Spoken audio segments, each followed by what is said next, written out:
Why is the British historian Arnold Toynbee and his book Civilization on Trial and the Muqaddimah and the idea of history and capitalism and freedom relevant for the Muslim today? Let me explain. One of the most underrated philosophers in my opinion, Collingwood, states that the object of history is to uncover, much like how science does this through experiments and observations.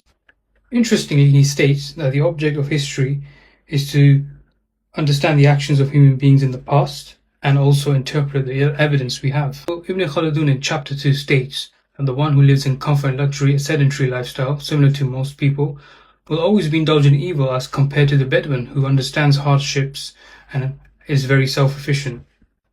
Friedman, on the other hand, argues in this book that capitalism leads to political freedom, therefore free enterprise, and we are able to exchange ideas, products and services that will benefit everyone else.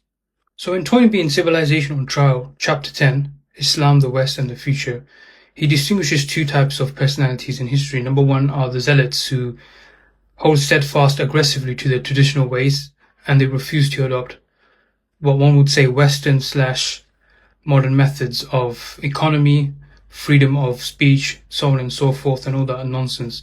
Whilst on the other hand, he distinguishes another group of people named Herodians. So these are people who embrace foreign technology, they welcome Western influence, and in fact try to become the person that is the most powerful, the hegemon of the moment. Now, why am I urging you to read, then read again? Especially the texts I just mentioned, because they're all relevant to the current discourse, especially in the context of Al-Aqsa Masjid, where Jordan is being stripped as the main authority. And right now, in Scumrail and in DC, there are conversations where an imam that is pro-occupation is looking to be appointed, and also the third temple to be built. And along with that, massive protests are happening in Albania.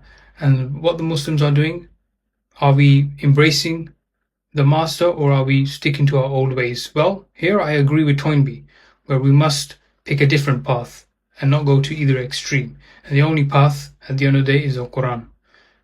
Assalamu alaikum wa rahmatullahi wa barakatuh.